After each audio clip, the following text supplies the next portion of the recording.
l'exposition Paris pour école, Chagall, Modigliani et Soutine. Je l'ai dit à l'envers moi aussi, je crois que je n'arrive pas à le faire dans l'ordre depuis ce matin, qui vient aussi commémorer le 137e anniversaire de la naissance de l'artiste Modigliani. Nous allons poursuivre notre programme en parlant avec Simonetta Franchelli, qui est une conservatrice que je vais me faire une joie de vous présenter. Elle a été conservatrice au Royal Academy of Art à Londres en 1983, où elle a été successivement assistante à l'éducation et aux expositions, conservatrice adjointe et coordinatrice d'exposition, puis conservatrice et commissaire d'exposition jusqu'en 2001. Elle a notamment été la commissaire de l'exposition Giacometti, Chagall, L'amour et la scène, Picasso, peintre et sculpteur en argile, ou encore la grande expo Kandinsky.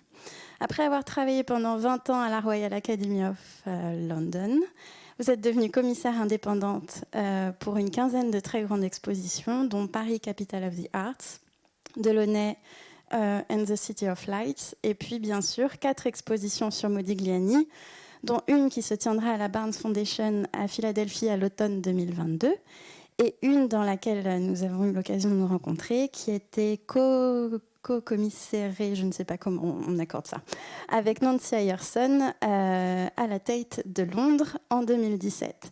Vous nous faites le plaisir cet après-midi de bien vouloir nous expliquer comment on construit un tel projet. Alors merci beaucoup et on vous écoute. Bonjour à tous, bonjour Marianne, merci pour m'avoir invité à parler et c'est dommage que je ne suis pas là avec vous à Paris, mais ici, heureusement, la tempête a fini. Quand même, je vais, avant de commencer, vous mettre mon écran, hein, si vous le voyez. Pas encore. Ah, attendez, je vais essayer share screen. Ah, ça c'est toujours intéressant quand ça ne marche pas. Alors, attendez, je dois ouvrir le... T'inquiète pas, il pleut dehors, donc on peut le tenir captif encore un petit peu. Attends, je ferme ça.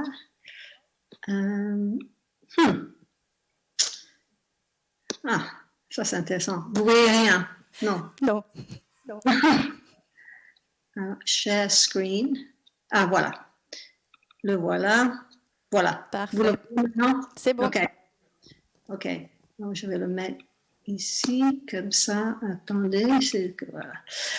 Alors, comme vous avez dit, Marianne, moi j'ai préparé une exposition avec ma collègue Nancy Ayerson à la Tate en 2017-2018. C'était, je pense, la plus grande exposition de Modigliani qui a jamais été faite en Angleterre.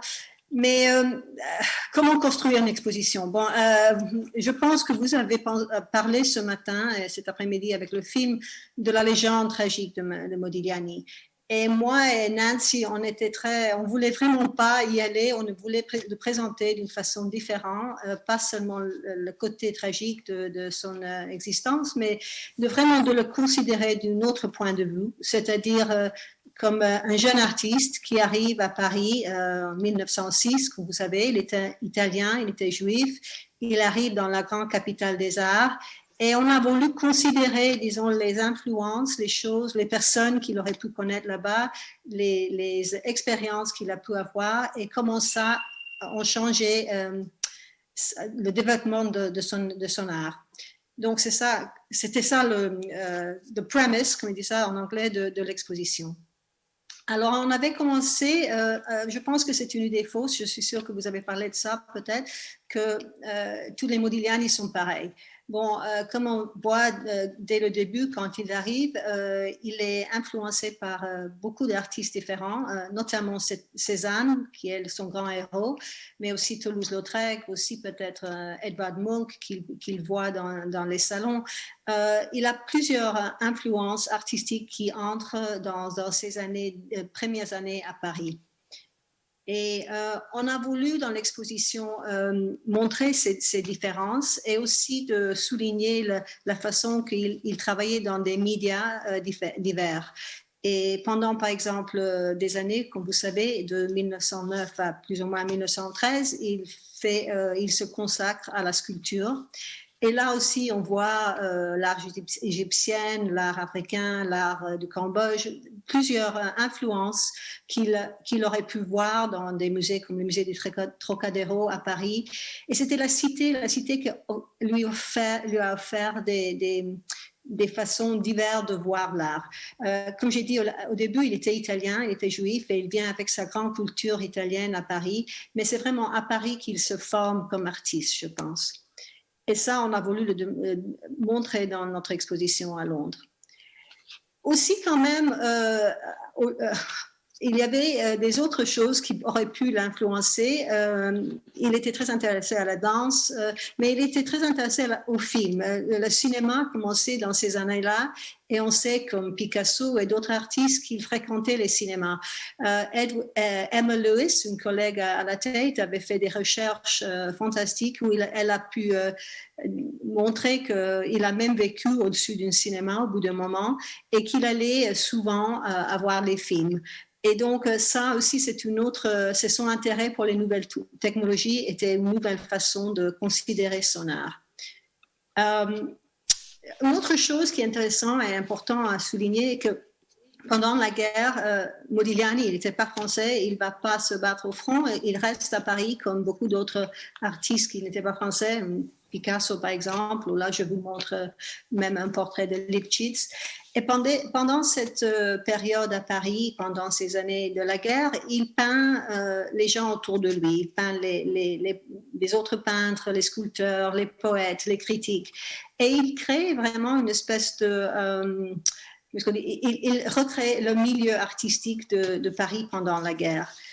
On avait 2 salles dans notre exposition qui étaient de ses portraits. Là, je vous montre Picasso, comme je dis, Lipchitz et sa femme, et aussi Beatrice Hastings, qui était sa copine pendant 2 ans, de 1914 à 1916, une poète anglaise qui l'a beaucoup influencée aussi. Là, il y a le tableau de portrait de Jean Cocteau, pour de Princeton, qu'on a eu dans l'exposition, un autre personnage de Paris qui était aussi beaucoup ami de Picasso, comme on sait, de Kiesling. C'est tous une coterie d'amis et de personnes qu'il a peint pendant ces années-là. Mais comme vous savez, même s'ils sont seulement 10% de son œuvre, c'est peut-être ces nus qui sont devenus les plus célèbres. Dans l'exposition à Londres, on avait pas mal de nus. On avait ramassé, je pense, une quinzaine de ces nus plus importants. Et bon, sûrement, il était beaucoup influencé par l'art classique. Comme on sait, il avait vu les musées en Italie, il était allé à Rome, à Naples, à Florence, à Venise. Il connaissait les grandes collections d'art italien. Mais même quand il était à Paris, il fréquentait beaucoup le Louvre, même avec son ami Soutine. Et sûrement, l'art du passé l'a beaucoup influencé dans ses nus.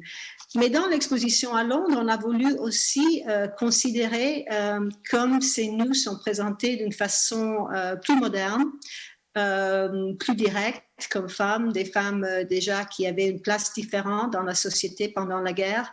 Et on a voulu souligner la façon moderne de la représentation de ces nus.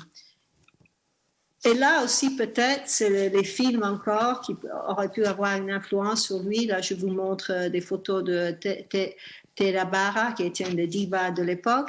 Et si on voit son maquillage, sa façon de se présenter, on voit des liens, je ne dis pas direct, mais ce sont tous des choses qu'il aurait pu voir et qui auraient pu influencer sa façon de présenter les femmes. Comme vous savez, il était pas en bonne santé pour la plupart de sa vie.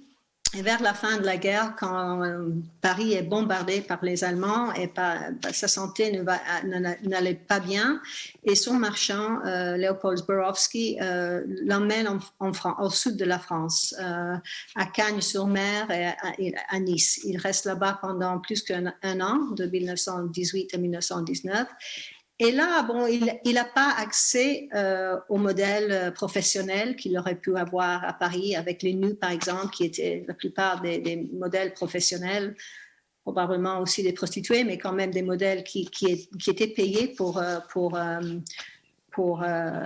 lui. Et au sud de la France, il peint beaucoup ses amis, mais il peint aussi des jeunes enfants qu'il connaît, qui habitent à Cagnes ou à Nice. Et là, on voit vraiment qu'il commence à regarder de nouveau Cézanne beaucoup.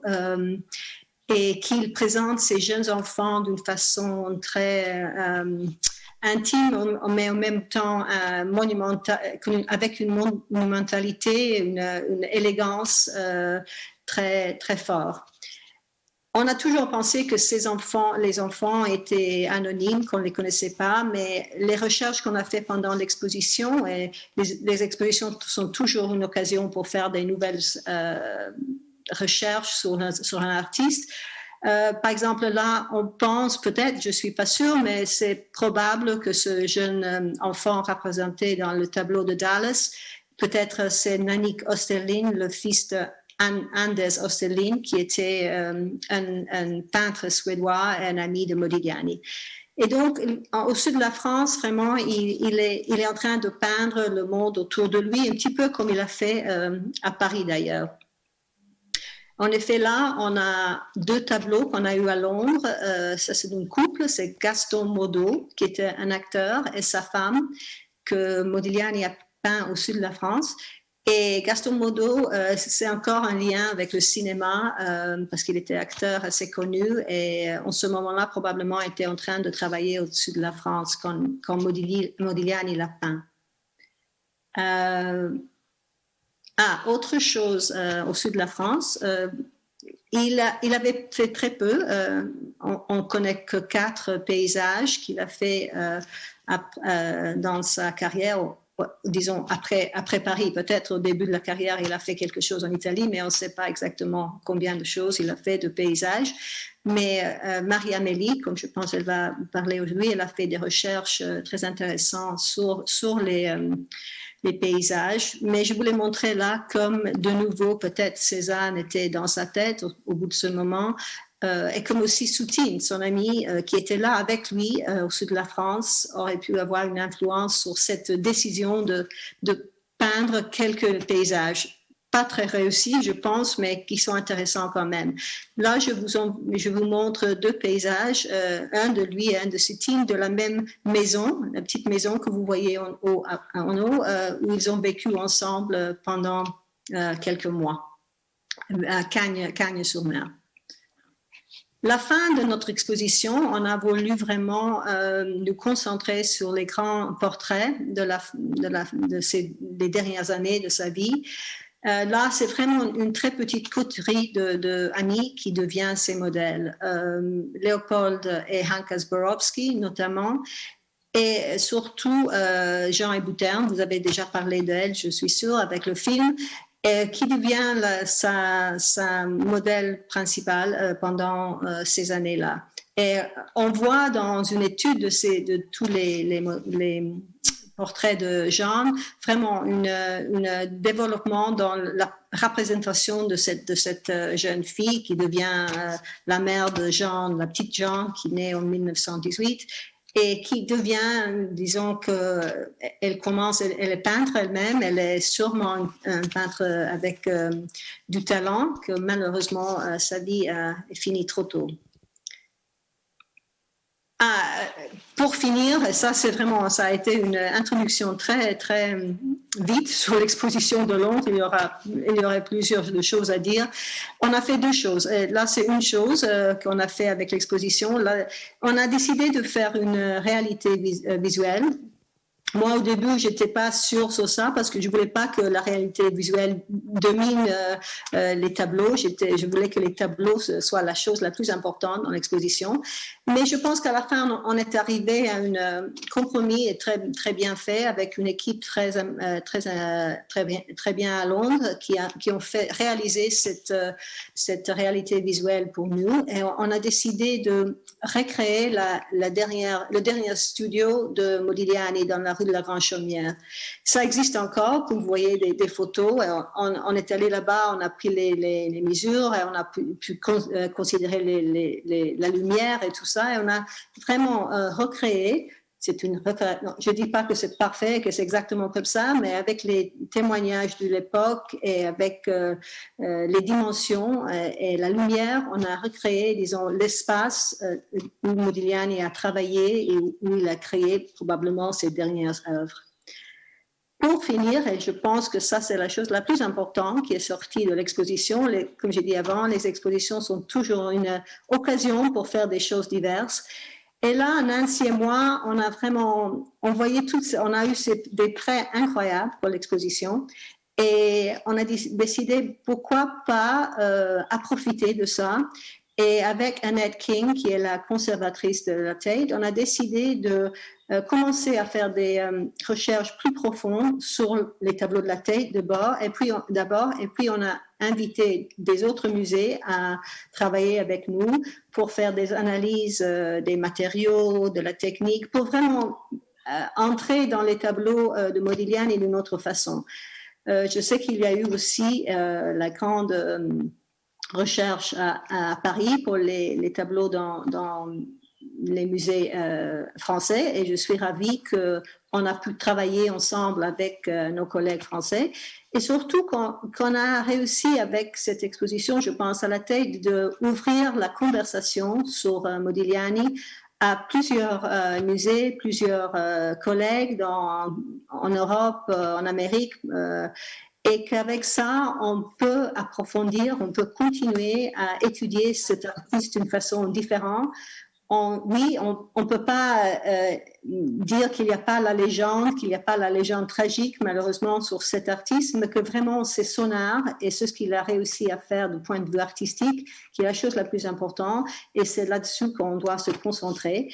Et nous, en effet, avec Nancy, avec Annette du Tate, et aussi Barbara Buckley, que vous voyez là-bas dans l'image, qui est au Barnes Foundation, on va faire une exposition l'année prochaine, 2020, invitant encore nos collègues en France et en Amérique de travailler avec nous, et on va publier, j'espère, des nouvelles recherches qui vont augmenter notre compréhension et notre amour aussi pour cet artiste. Voilà, si vous avez des questions, je peux répondre.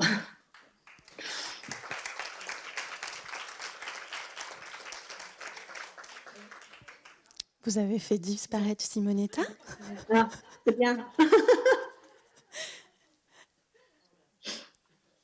Elle a changé un peu là. Hein. Petite interlude plein de mystères. On poursuit la légende. C'est bien. Elle nous entend ? Bon, c'est déjà pas mal. Voilà. Ah, parfait. Merci de nous avoir attendus. On va faire circuler la parole. Est-ce que quelqu'un a une question ?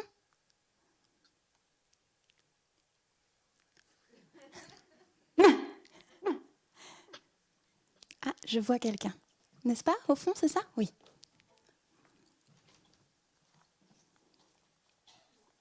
Merci Antoine.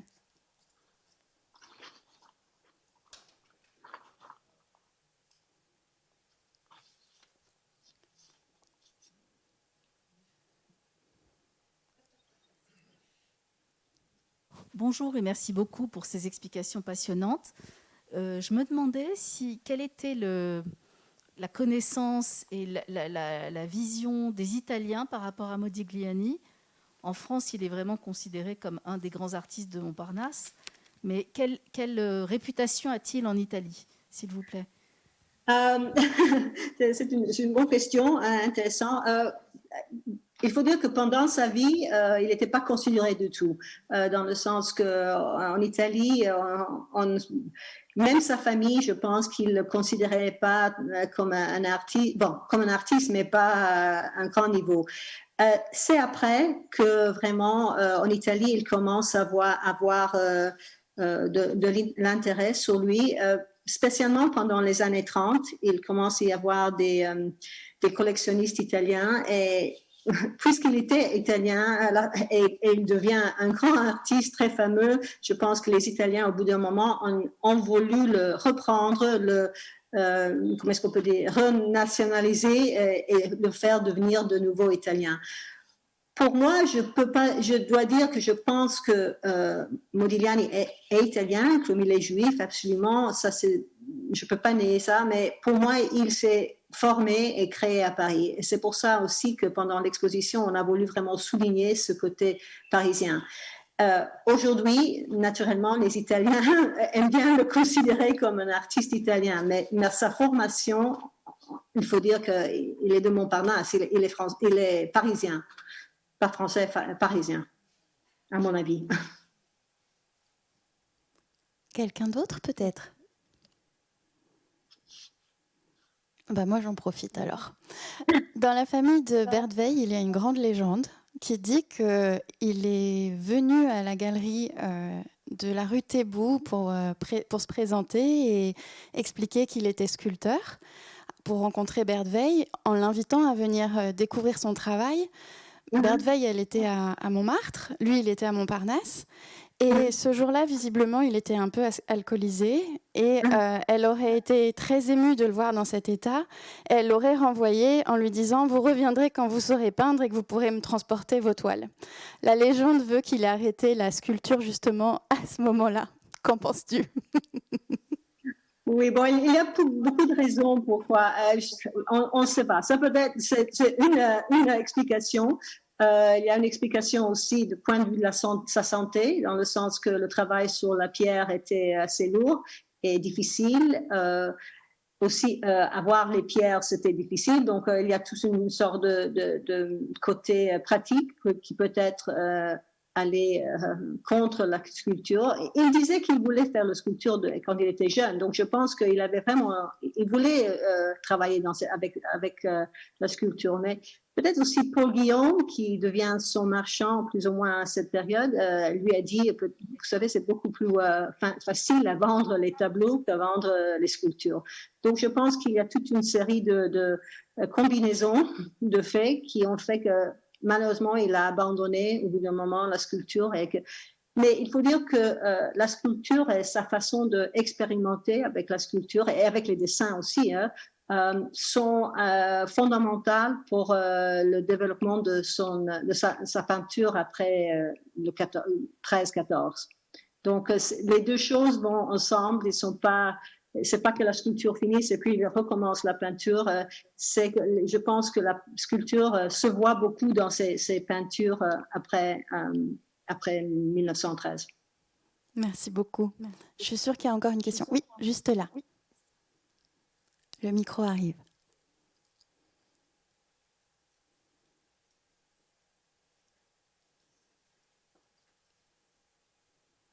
Pour vos explications.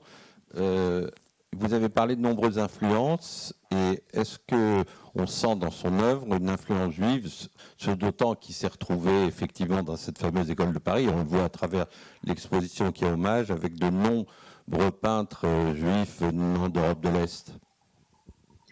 Bon, il y a des dessins où il y a des références à les textes juifs. Dans ces représentations de femmes ou ces portraits, je ne vois pas directement des références especially juives. C'est un artiste comme Soutine d'ailleurs, qui vient avec sa culture et qui se développe à Paris, mais le côté juif, bien qu'il était très fier d'être juif, et je pense qu'il a souffert un petit peu pour être juif à Paris d'une façon qu'il n'a pas souffert en Italie. Je pense qu'en Italie, il n'y avait pas l'antisémitisme qu'il y avait à Paris et qu'il était sûrement conscient de ça. Mais peut-être Chagall, c'est un autre artiste qui était beaucoup plus... il peignait beaucoup plus de sujets directement juifs, tandis que Soutine et Chagall, Soutine et Modigliani n'ont pas fait, à mon avis. Merci beaucoup. Une petite dernière, après on va passer à la suite. Ou pas. Merci beaucoup, Simonetta. Merci à vous. OK. Je sais sais pas comment ça passe maintenant, si je reste pour les autres. Ou si Avec plaisir. Je vais inviter nos 2 prochaines intervenantes que je vais présenter ensemble. Hop, je vais leur laisser la place près de l'ordinateur. Alors, je vous présente Marie-Amélie Senot, qui est historienne de l'art, attachée de conservation au département art moderne et contemporain depuis 2011. J'ai écrit le nom du musée en entier pour ne pas me tromper. Au Lille Métropole Musée d'art moderne, d'art contemporain et d'art brut, dit plus communément le LAM. Vous êtes à l'initiative d'un projet de recherche scientifique dont vous allez nous parler dans quelques minutes sur l'œuvre de Modigliani, menée en copilotage avec le Centre de recherche et de restauration des musées de France.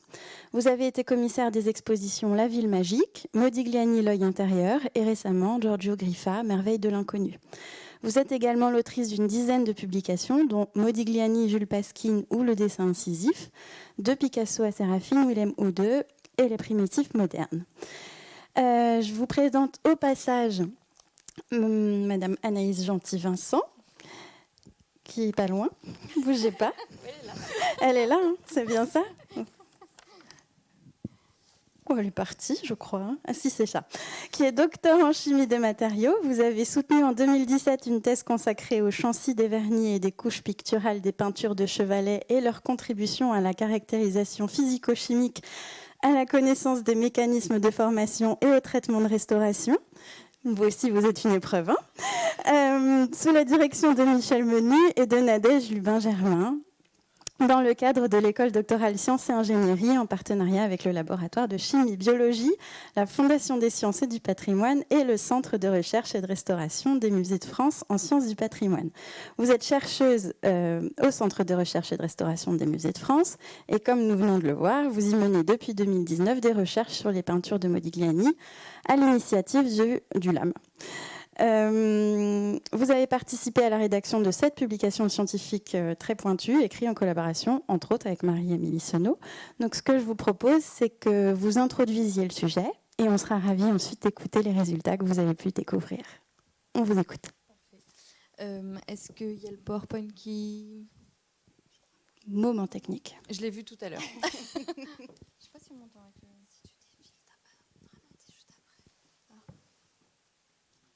Yes, c'est tout bon. Ok.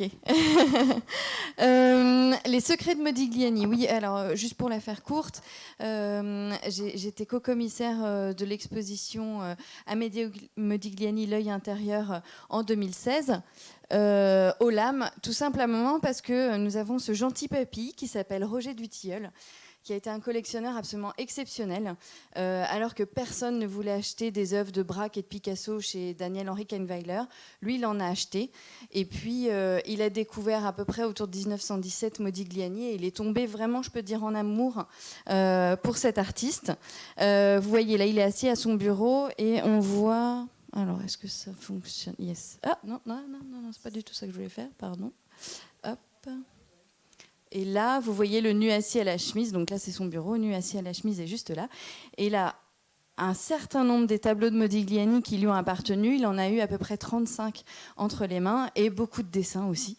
Donc vraiment un amoureux de Modigliani. Donc c'était assez logique pour le LAM qui a été créé grâce à la donation de Jean Mazurel. Jean Mazurel était le neveu de Roger Dutilleul et Roger Dutilleul a donné toute sa collection à Jean Mazurel et ensuite Jean Mazurel a permis de créer ce musée à Villeneuve-d'Ascq. Je vous engage à venir chez nous. C'est pas loin, c'est comme un coup de RER. Il y a 1 heure de train pour aller jusqu'à Lille, donc c'est vraiment pas loin. Voilà. Et donc on avait mis l'accent dans notre exposition beaucoup autour de la sculpture, de toutes les questions d'origine, de source de Modigliani. Aussi tout un moment où on s'était attardé sur justement le fait qu'il était un peu isolé d'une certaine façon à Paris au moment de la Première Guerre mondiale et que le plus simple c'était finalement de portraiturer ses amis, donc ses amis artistes la plupart du temps. Et puis, on avait effectivement mis en lumière Roger Dutilleul. Donc là, vous voyez le portrait de Roger Dutilleul par Modigliani, que Modigliani a réalisé en juin 1919 Et on a la chance, avec ce collectionneur, d'avoir quelqu'un de très précis qui notait tout et qui avait donc noté que Modigliani avait fait son portrait pendant 1h30 tel jour, tel jour, tel jour. En tout, il a mis 7h30 apparemment pour faire ce portrait. Mais tout ça, ça ne suffit pas, parce que finalement, on était resté sur notre faim quand on avait fait cette exposition. On avait eu des nouvelles petites choses grâce à Roger Dutilleul, mais voilà. Comme beaucoup l'ont déjà dit avant, les historiens d'art, finalement, se sont mis plutôt en réserve par rapport à cet artiste. Est-ce que c'est parce que les gens l'aiment trop ? Je crois surtout que c'est parce qu'il n'y avait pas beaucoup de grains à moudre. C'est-à-dire qu'il y a quand même... outre les problématiques de faux, qui est aussi un autre problème à moudre, mais disons qu'il y a cette problématique de pas d'archives. Il meurt en 1920 et beaucoup de ses amis, comme Cocteau, je vous laisse lire la citation, parlent de lui dans les années 50, donc finalement beaucoup de temps après, et donc ils ont déjà construit une légende. Donc on n'a déjà plus accès à des vraies choses d'une certaine façon. Et lui-même n'a pas construit son travail, n'a pas, je veux dire, il a pas parlé à un critique d'art, il lui a pas dit voilà j'ai envie de faire ci, ça, ça. On a des bribes grâce à Paul Guillaume ou Paul Alexandre, mais voilà, peu de choses. En revanche, comme un écrivain peut laisser des brouillons ou ses œuvres qu'on étudie, et bien là on en avait plein des œuvres. Donc c'est quand même ça qui nous livre. Donc tout simplement, on avait le matériel à étudier et on a de la chance puisque dans les collections publiques françaises, il y a 25 peintures, 3 sculptures.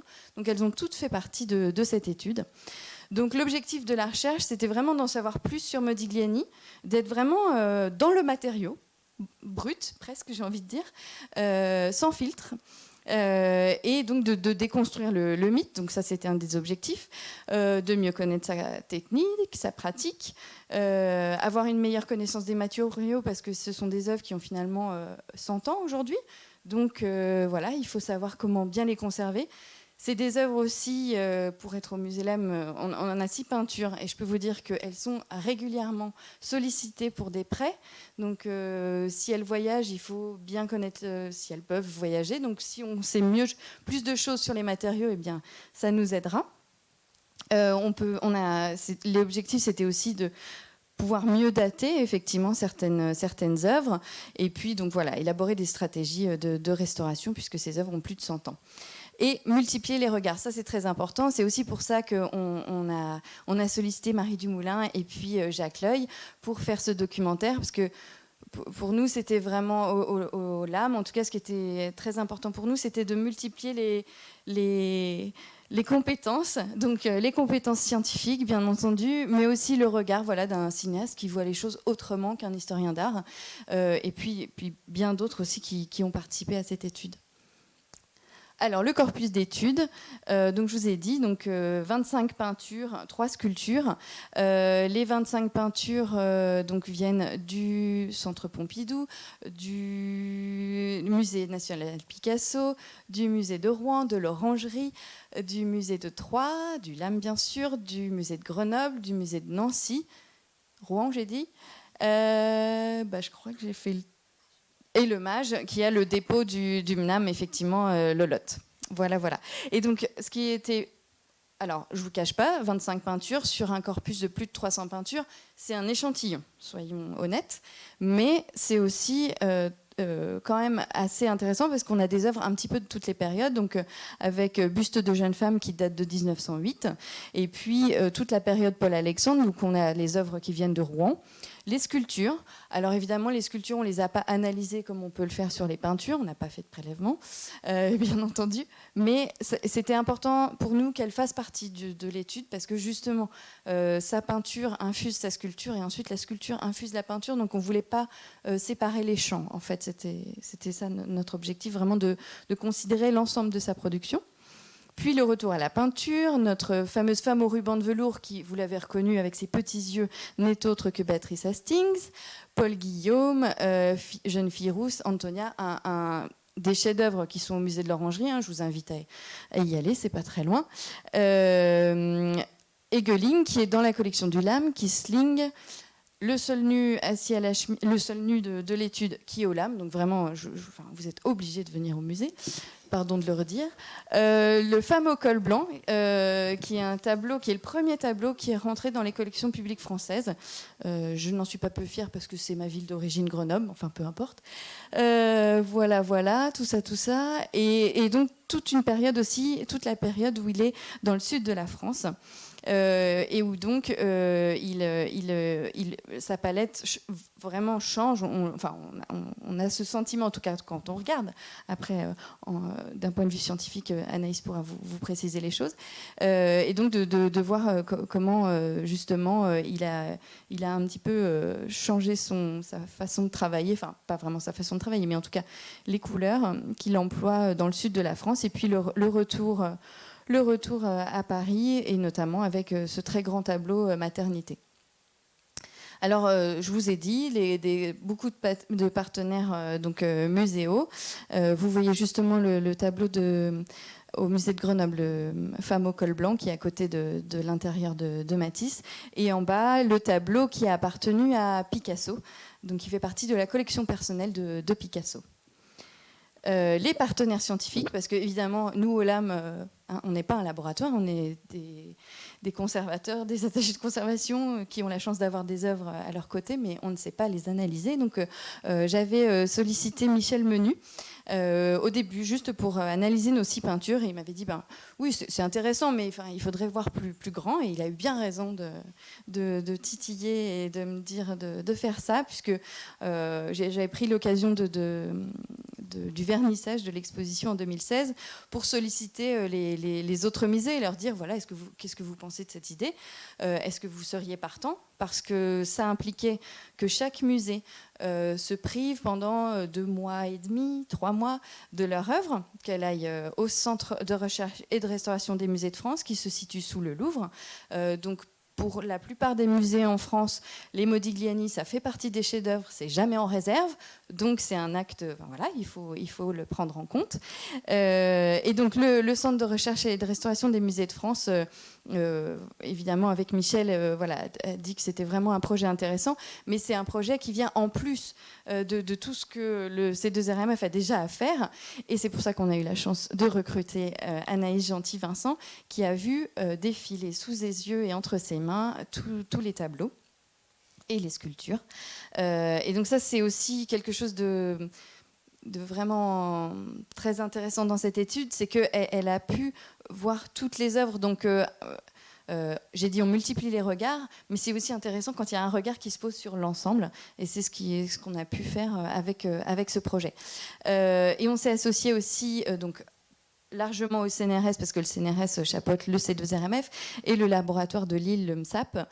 Donc la recherche, mais je vais laisser Anaïs vraiment vous détailler toutes les analyses qui ont été menées sur les tableaux.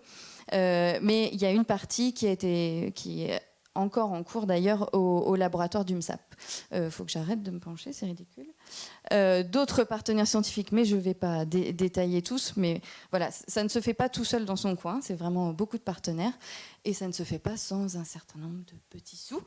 Là, je dois dire que comme on a travaillé avec l'ensemble des musées français, le ministère de la Culture s'est tout de suite vraiment emparé de ce sujet et nous a vraiment soutenus de manière très forte, ainsi que la métropole européenne de Lille, et puis des partenaires privés, notamment Arte, par rapport au documentaire, mais pas que, puisque nous faisons un accrochage actuellement visible au LAM.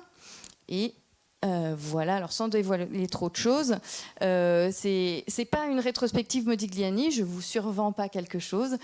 C'est assez étonnant pour nous de faire ce genre d'exposition, parce que finalement, nous, on a l'habitude de prendre des tableaux, de les accrocher sur des murs blancs. Parfois, on met de la couleur.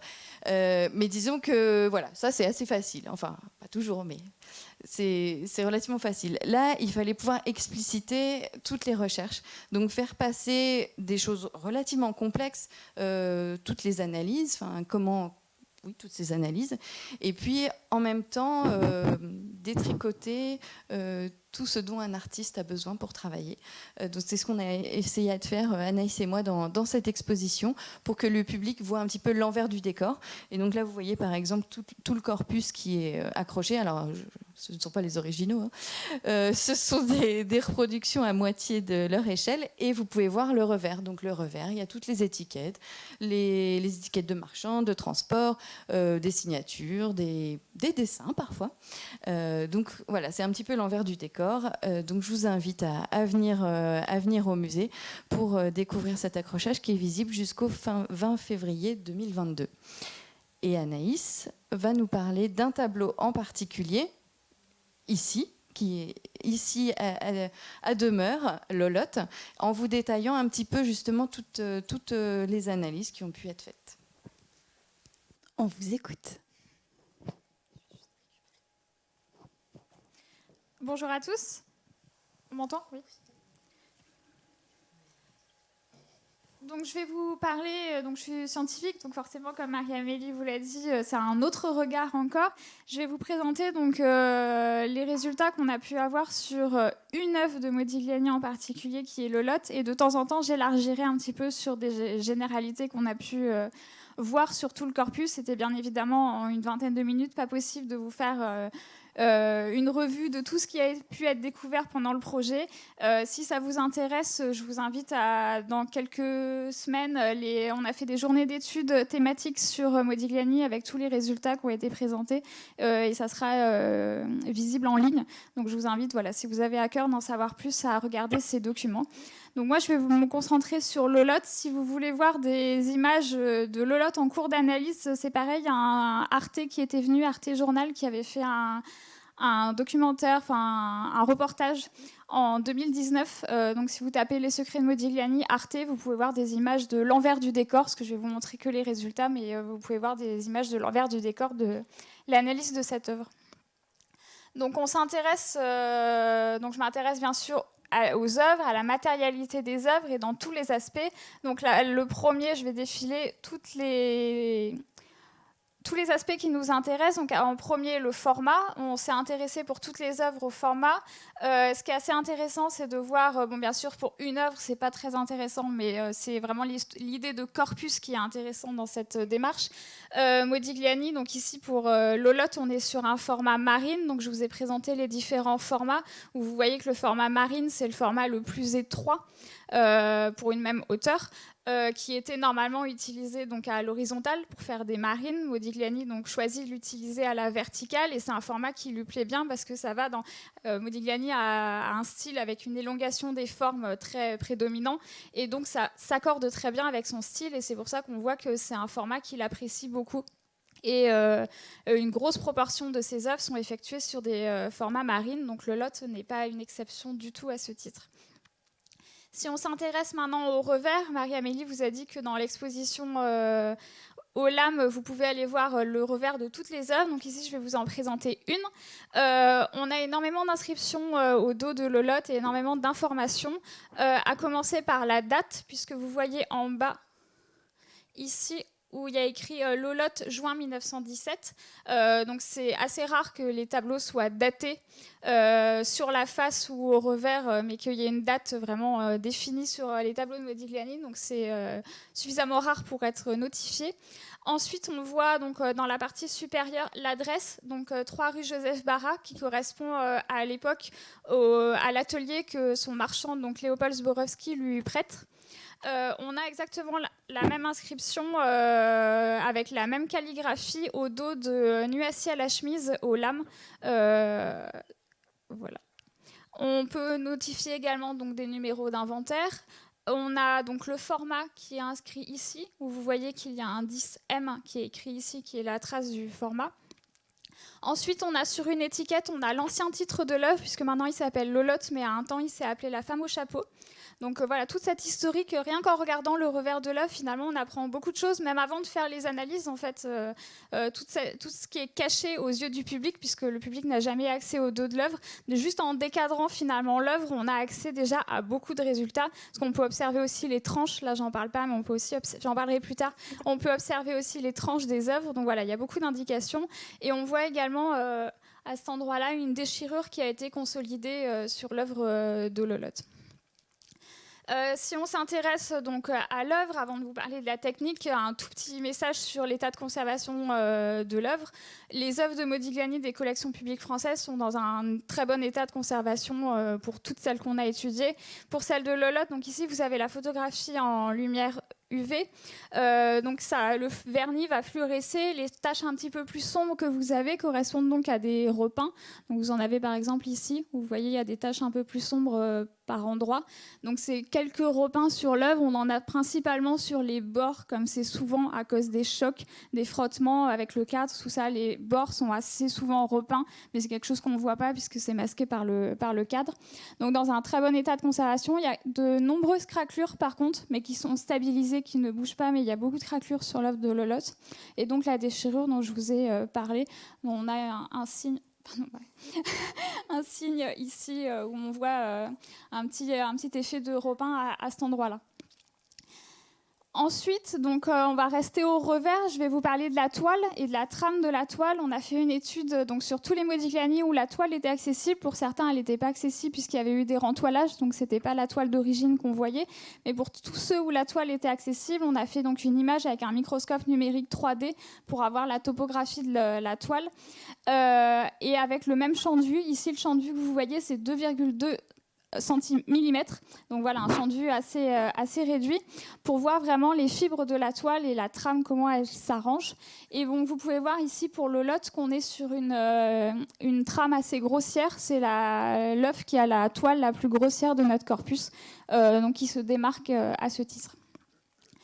Pour la trame de la toile, on s'est également associé à Don Johnson, donc qui est un chercheur américain de la Rice University, qui travaille à partir d'un algorithme, à partir des radiographies X des œuvres, qui est capable donc d'étudier la trame de la toile. Ici, vous voyez sur la radiographie, on décèle donc tous les petits points qui correspondent à la trame en verticale et en horizontale. Et à partir de ça, donc, il a créé un algorithme qui extrait les composantes et il est capable donc de voir pour une œuvre donc les variations du nombre de fils en vertical, en horizontal, et de voir donc par rapport à la moyenne, quand vous avez des traits qui sont plus rouges, ça veut dire qu'on est localement sur une densité plus élevée, donc que les fils sont plus denses. Et quand on est en bleu, c'est qu'on est localement plus lâche. Donc voilà, il est capable d'analyser pour toute l'œuvre. Contrairement à ce que j'ai fait moi sur la slide précédente, où on a juste quelques images, j'ai fait 3-4 images sur l'œuvre, mais pas la totalité de l'œuvre, parce que c'est physiquement impossible. Là, lui, avec son algorithme, il est capable d'avoir beaucoup plus de résultats. Et par exemple, on voit ici qu'on a des effets, donc verticalement, on a des effets de tension qui sont des guirlandes de tension, donc la tension de la toile. Et ça peut se traduire par... on peut en déduire que la préparation de la toile a été faite de manière commerciale, a été appliquée commercialement et non par l'artiste. Donc ça, c'est toutes les recherches de Don Johnson qui lui permettent d'arriver à ces résultats-là. Il n'a pas travaillé uniquement sur Modigliani, il a travaillé notamment sur Van Gogh avant. C'est pour Van Gogh que le projet d'algorithme s'est créé.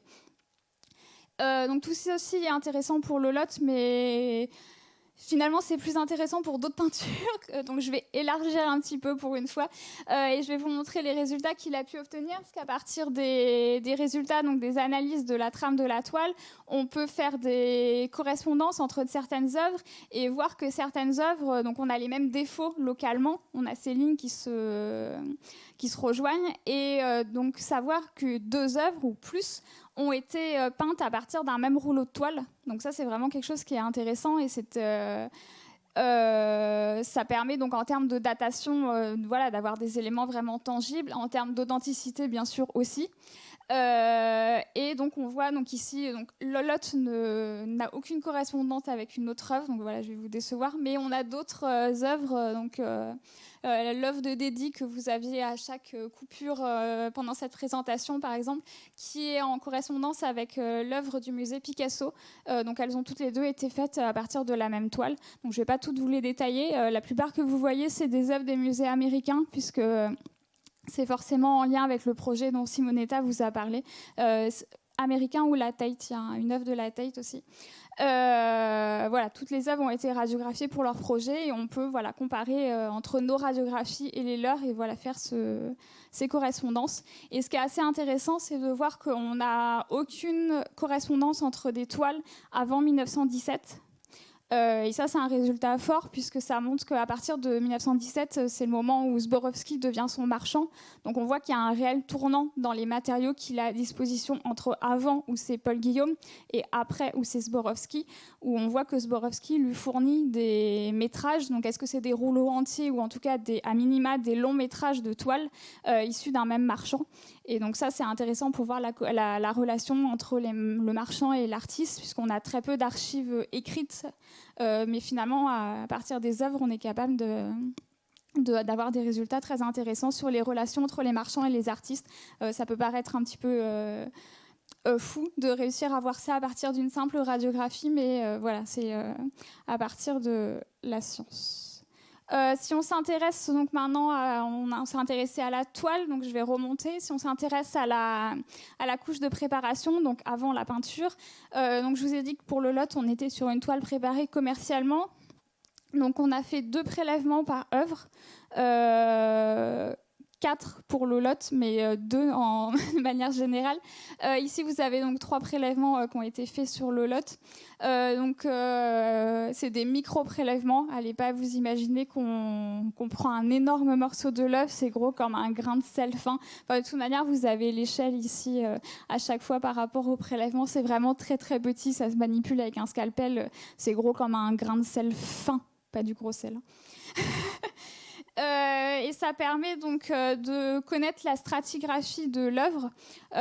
Donc ici, vous voyez qu'on a donc cette partie ici un petit peu plus sombre. On a un encollage directement sur la toile. Ensuite, la couche de préparation qui est ici blanche.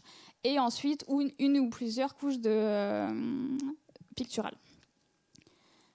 C'est très souvent que les couches de préparation sont blanches chez Modigliani. On a quelques exceptions, mais sur toutes les œuvres qu'on a étudiées, elles sont principalement blanches. Ensuite, on analyse ces coupes stratigraphiques pour vraiment être en mesure d'analyser donc couche par couche et même grain par grain, puisqu'on peut faire des pointées pour obtenir des spectres de manière locale. Ce qui nous permet de savoir donc la couche utilisée par Modigliani. Donc l'encollage est à base de carbonate de calcium, c'est une technique somme toute assez classique. Et la préparation blanche est composée de blanc de plomb. Également très classique, la plupart des préparations blanches de Modigliani, c'est du blanc de plomb.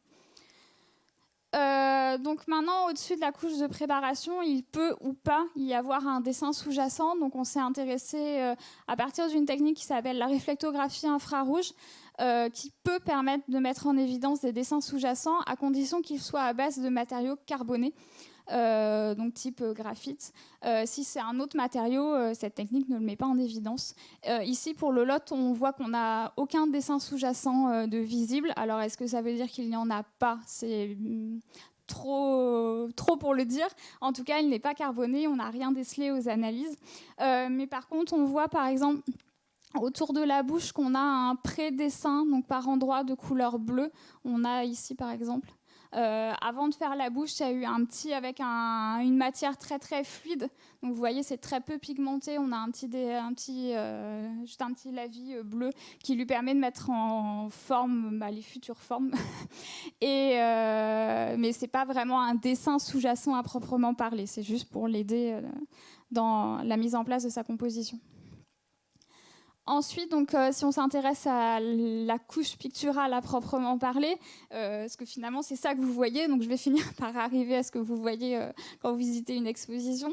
Ici, vous avez des photographies en lumière rasante, donc une photographie en lumière rasante en plaçant la lumière ici et une en plaçant la lumière donc, par le bas, qui permet de mettre en évidence le relief.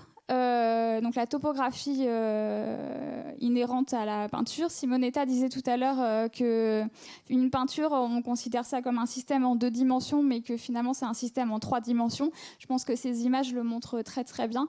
De toute manière, on est sur un système stratifié. Enfin, vous voyez bien depuis tout à l'heure, je change de couche à chaque fois, mais vraiment même à l'échelle de la peinture et de la surface de la peinture, on a vraiment une topographie. Et sur le lot, elle est particulièrement présente. On a vraiment un trait fort effet de matière sur le lot, notamment au niveau des fleurs ici que vous avez en bas de la chevelure, mais aussi au niveau donc des carnations où on a un traitement, c'est assez souvent un traitement différent pour le visage et le cou, où ici en bas du cou, vous voyez par exemple qu'il y a beaucoup plus de matière, on est sur quelque chose qui est beaucoup moins fluide et beaucoup moins lisse que sur la partie supérieure.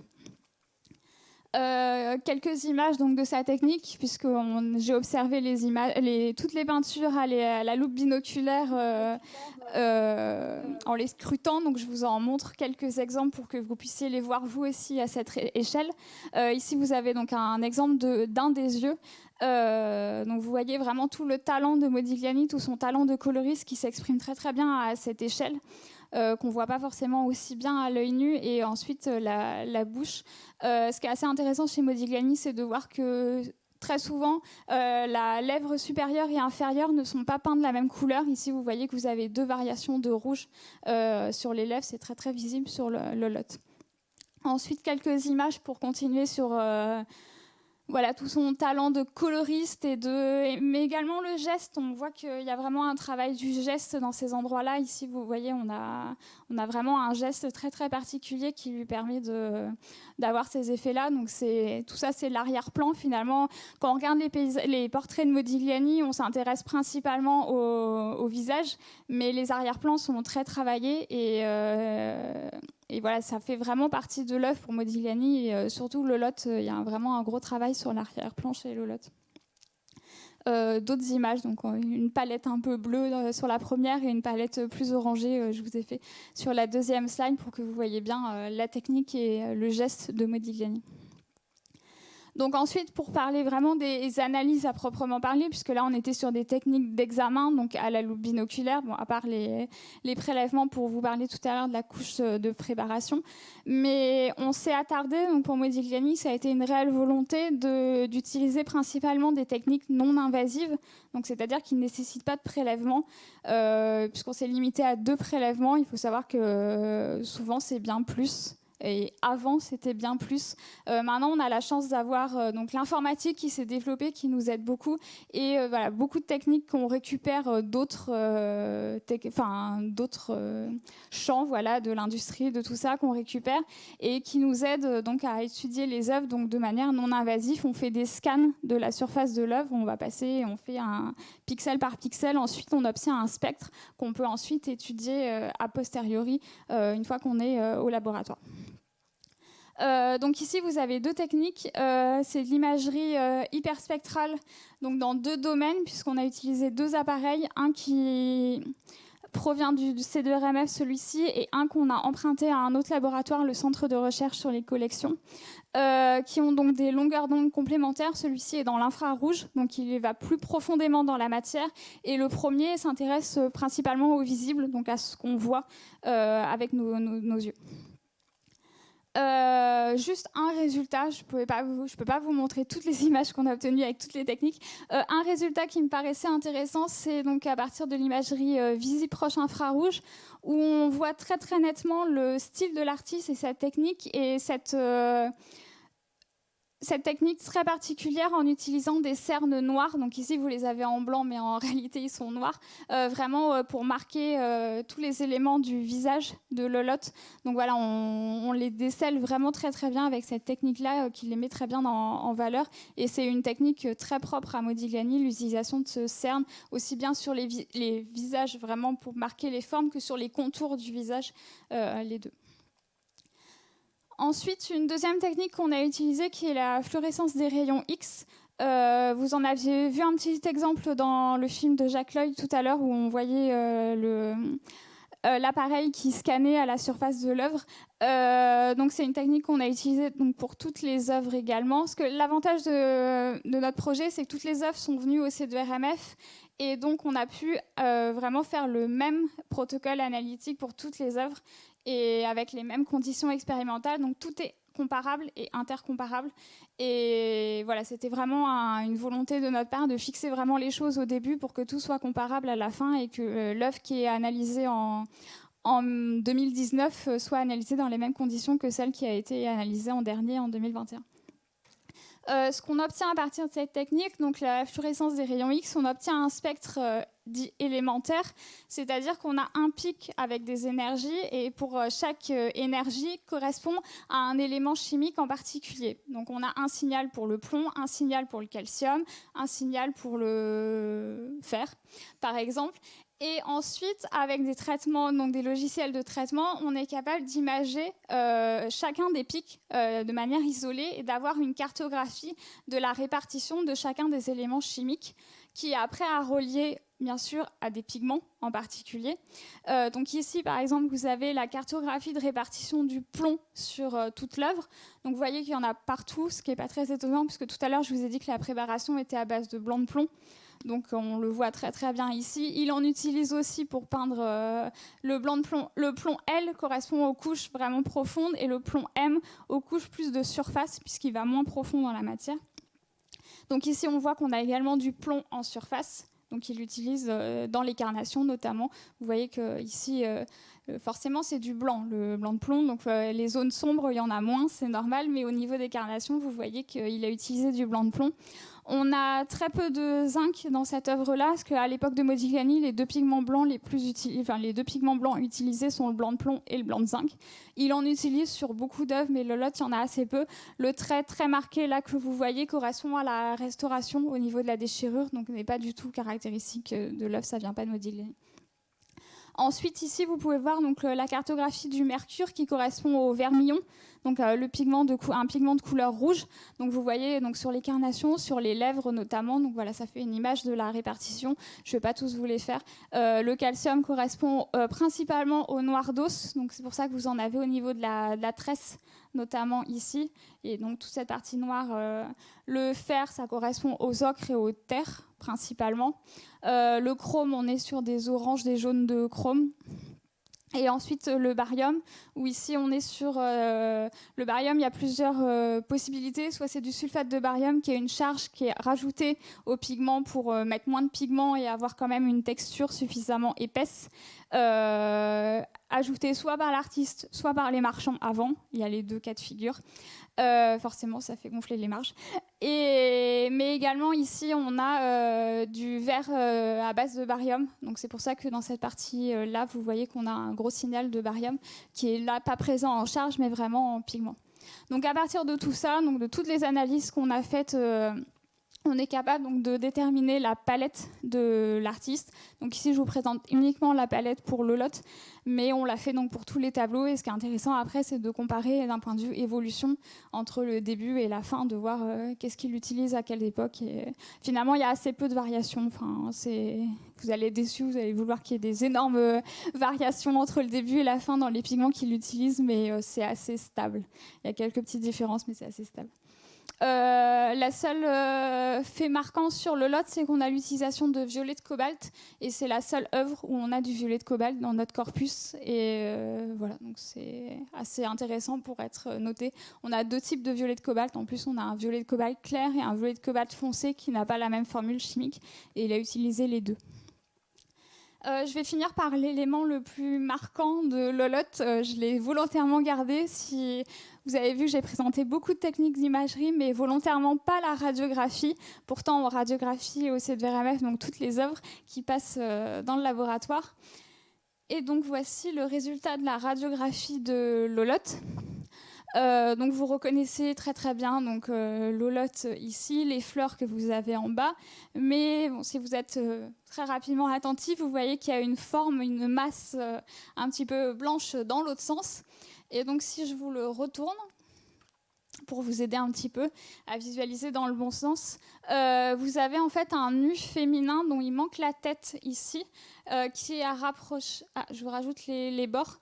En fait, je vous avais parlé tout à l'heure des bords et je vous avais dit que je vous en reparlerai. En fait, on se doutait que sous le lot, il y avait une composition sous-jacente quand elle est arrivée dans le laboratoire et qu'elle a été décadrée. Parce que vous voyez, donc ici, ce bord-ci n'est pas peint, mais le bord, donc dans ce sens-là, le bord supérieur et inférieur, on voit qu'on a une composition, qu'il est peint et que ça n'est pas dans la continuité de l'holote. Puisque c'est dans la continuité du portrait sous-jacent. Donc on voit ici, on a le cou et on a une couleur qui correspond à de la carnation, et en bas pareil, on a une couleur qui correspond à de la carnation. Et pour vous aider, ceux qui ne l'ont pas très bien visualisé, la position est assez semblable à celle du nu assis qui est conservé aux lames, avec les bras repliés sur la poitrine que vous voyez ici. Mais malheureusement, donc on n'a pas trouvé la tête. Malheureusement, on a le corps, mais on n'a pas la tête. Donc, il y a certainement une tête quelque part où voilà, le mystère reste entier. Si on avait eu un match au niveau des toiles, parce que peut-être qu'il a repeint, mais en utilisant la partie où il y a la tête. Mais ça, on ne l'a pas encore trouvé. Non, il n'y a aucun match pour le lot, donc pour l'instant, on ne sait pas où est la suite. Donc votre protocole est prêt, votre corpus de 25 œuvres est une belle mise en bouche. Maintenant, il faut faire tous les autres, c'est ça ? Pour les collections publiques françaises, on les a tous fait. Donc là, il faut faire tous les autres qui sont dans aux pays étrangers, européens, de continuer et de faire la suite. Mais Oui, j'ai pas précisé. On a choisi pour cette recherche de se limiter, si je puis dire, uniquement aux collections publiques françaises. Parce que les collections publiques françaises, elles sont inaliénables, imprescriptibles, tout ça. Donc il n'y a pas de question de vente derrière, il n'y a pas de question de marché. Et ça ne vous a pas échappé, puisque Jacques Loy l'a mentionné, que les tableaux de Modigliani font des prix fous. Enfin, je pense qu'on ne peut même pas imaginer ce que ça représente, que ces prix. Et donc on ne pourrait pas s'amuser à étudier des œuvres qui sont en collection particulière. Il y a des enjeux financiers beaucoup trop, qui nous dépassent. Et là, justement, ce qui était bien, c'est que ces œuvres-là, elles sont dans les collections publiques françaises. Si on avait découvert qu'une œuvre était fausse ou je ne sais pas, peu importe. Voilà, c'est au contraire. Je dirais, il faut qu'on apporte ces connaissances-là au public, et c'est du rôle du ministère de la Culture, du C2RMF qui travaille pour les musées de France, de donner ces informations-là. Mais donc c'était très important qu'on soit hors du marché. Je vous en prie. Je vais finir. Oui. Donc j'ai présenté le lot, mais je voulais quand même vous présenter toutes les peintures où on a trouvé des peintures sous-jacentes. Je ne vais pas y aller dans le détail, puisque si vous souhaitez en savoir plus, comme je vous l'ai dit, il y a une présentation qui est entièrement consacrée aux compositions sous-jacentes dans les journées d'études qui seront diffusées plus tard et publiées aussi à la fin de l'année. Mais juste un petit avant-goût, histoire de ne pas vous lâcher dans la nature comme ça. Donc il y a, parmi les 25 peintures de Modigliani qu'on a analysées, donc vous voyez qu'il y en a beaucoup finalement où on a trouvé des compositions sous-jacentes. Mais beaucoup de la première période, donc c'est-à-dire la période jusqu'à Zborowski, donc qui inclut la période Paul Guillaume. Mais après, quand c'est Zborowski, à l'exception donc de Lolotte qui est à la charnière entre Paul Guillaume et Zborowski, puisque c'est 1917. Mais on voit que, donc, comme je vous disais, que Zborowski le fournissait en matériaux et où il avait beaucoup de métrages de toile. On a l'impression, grâce à ces études, que ce n'était absolument pas le cas de Paul Guillaume, puisque quand c'était Paul Guillaume, on voit qu'il a tendance beaucoup à réutiliser ses propres supports pour refaire une composition par-dessus. Donc c'est intéressant en termes d'histoire de l'art. Après, c'est un document intéressant. Ici, donc, vous voyez donc, pour cette œuvre du musée de Rouen, où on a deux compositions sous-jacentes avec un portrait en bas à l'envers, qui est le portrait qui est juste sous Jean-Baptiste Alexandre, qui pourrait être une première composition, puisqu'on a des signes distinctifs, on a une barbe, tout ça, ils se ressemblent beaucoup. Et ensuite, on a un deuxième portrait qui est symbolisé en jaune, donc je ne sais pas si vous voyez bien le jaune dans la salle, mais un deuxième portrait qui est en jaune. Ensuite, ici, il y a un portrait qui est à l'horizontale dans l'autre sens, avec ici une main. Ici, on a un portrait... Qui serait probablement pas de Modigliani. Voilà. Celui-là ne serait pas de Modigliani. Ensuite, on a un portrait d'homme ici vous avez ses cheveux, sur fille rousse. Antonia mériterait 20 minutes à elle toute seule, donc je ne vais pas détailler. Vous avez une vidéo dans l'exposition aux lames, si vous voulez en savoir plus. Il y a 6 compositions sous-jacentes sous Antonia. C'est vraiment une œuvre qu'il a utilisée et réutilisée, mais il n'est pas revenu sur la composition, sur la même composition. Il a vraiment fait des compositions différentes entre 1908 et 1915, donc la date d'Antonia. Donc c'est vraiment une œuvre où on voit finalement toute l'évolution de son style pendant ces périodes-là, puisqu'on a quelque chose qui ressemble un portrait qui ressemble au nu d'Hollande de 1908. Ensuite, on a des cariatides et on arrive après, donc à l'après-sculpture avec le portrait d'Antonia. Paul Guillaume, donc, qui a été présenté dans le documentaire, donc je ne vais pas revenir dessus, avec ici la tête de Béatrice Assing. Le paysage aussi présenté. Ici, on a une tête ici, dans cette partie-là, donc le lot. Et le dernier, c'est Jeanne et Buterne, qui n'ont pas vraiment une composition à proprement parler, ou alors qu'on n'a pas comprise. En tout cas, on décèle par les analyses, et par toutes les analyses qu'on a pu faire, on ne décèle pas plus d'éléments. On a un triangle sous-jacent, mais qui est composé de zinc, mais on n'est pas capable d'en dire plus. En plus, il est en plein milieu, comme vous pouvez le voir. Donc dans une zone où on ne peut pas faire de prélèvement, qui aurait certainement pu permettre d'en savoir plus, mais une zone pas très accessible. Donc pour l'instant, on restera sur le fait que c'est un triangle. Et les techniques d'analyse évoluent tellement vite que la dernière étude qu'il y avait eu sur Modigliani au C2RMF, c'était en 1980-81. Et on a pu voir que tous les progrès qui avaient été faits en 40 ans, parce qu'il y a beaucoup d'œuvres qui étaient déjà venues dans les années 80 qui sont revenues là, et on ne sort pas du tout les mêmes résultats. Donc voilà, s'il y a un nouveau projet Modigliani dans 40 ans, peut-être que pour le portrait de Jeanne et Buterne, on arrivera à résoudre le mystère, mais nous, on n'a pas réussi. Donc je suis ici en tant que représentante du C2RMF, mais je n'ai pas travaillé toute seule, bien sûr, et notamment au département recherche, où je voudrais remercier toutes les personnes. Vous les avez vues en nom, en copyright, donc des services d'imagerie qui a fait toute l'imagerie scientifique, puisque toutes les photographies, c'était pas moi qui les faisais. Moi, je faisais les analyses et les examens, mais pas l'imagerie. Et ensuite, voilà, donc toutes les personnes qui s'occupent soit des machines que j'ai utilisées, voilà, qui sont des ingénieurs du C2RMF qui m'ont servi, qui m'ont écouté, ou voilà, avec qui j'ai pu discuter pendant tout ce projet, qui m'ont aidé. La régie des œuvres, puisque si les œuvres sont arrivées jusqu'à moi dans la réserve du C2RMF, c'est grâce aux musées qui les ont prêtées, mais aussi à la régie des œuvres. Le service de documentation, la mission communication du C2RMF, mais aussi l'agence Claudine Collin, qui n'est pas du C2RMF, mais qui a beaucoup aidé, du LAM, si vous avez entendu déjà parler du projet dans la presse avant de venir ici, c'est en grande partie grâce à l'agence Claudine Collin.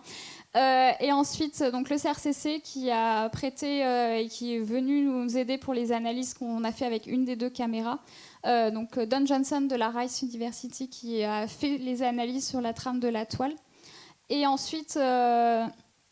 Sennelier qui nous a prêté des tubes de l'époque qu'on souhaite remercier, et toutes les personnes du projet Modigliani à l'échelle internationale. Donc vous aviez tout à l'heure Simonetta, mais elle n'est pas toute seule, donc toutes les personnes avec qui j'ai pu échanger, voilà, pu comparer avec certaines œuvres. Ça a enrichi, voilà, notre réflexion. Plus on parle, plus on compare nos résultats, plus ça enrichit notre propre réflexion.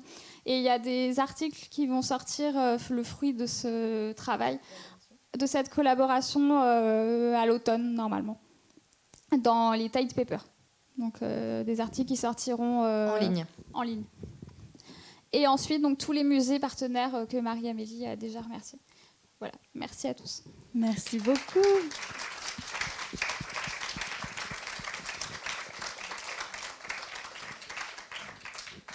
Tous ces résultats changent considérablement l'approche, puisque là où on pensait avoir 300 œuvres, non, il en a recyclé tellement, ça multiplie tout. Surtout pour le musée de l'Orangerie. Oui. C'est vrai que le musée de l'Orangerie, il a vu son nombre d'œuvres démultiplié, oui. Donc, vous avez travaillé à partir des collections publiques françaises. Modigliani a partagé son atelier parfois avec d'autres artistes. Est-ce que vous allez comparer avec ces autres artistes dans ce qu'il y a dans les collections françaises pour voir s'il y avait mutualisation des techniques ou du matériel ? Vous avez du budget ? Non. Vous avez du temps ? Non, mais blague à part, bien sûr. franchement, quand on s'est lancé dans ce projet-là, moi, c'est toujours quelque chose qui m'a fascinée, même si je suis historienne de l'art, donc les sciences, Anaïs pourrait vous dire, j'en comprends une partie, mais il y a une grande partie que je ne maîtrise pas. Mais par contre, je me rends bien compte de tout l'intérêt que ça représente. Donc oui, moi, si vous me donnez du temps, de l'argent, on est reparti, on fait ça sur d'autres artistes, sur Soutine, oui, parce que c'est passionnant. C'est passionnant, c'est une autre approche, c'est une autre façon de regarder. Et parfois même, vous voyez la peinture, tout le monde voit la peinture, on a 2 yeux, on regarde, mais le fait d'avoir une photographie en noir et blanc, ou c'est juste le visible là dont je vous parle, hein, ou bien du rasant, ça vous met le doigt sur des choses. Et c'est ça qui est passionnant en fait, c'est de multiplier les images pour mieux cerner l'œuvre. Je crois que c'est une jolie manière de conclure cette journée. C'est gentil, oui. Merci à tous d'avoir partagé ce dimanche avec nous. Très bonne soirée à vous.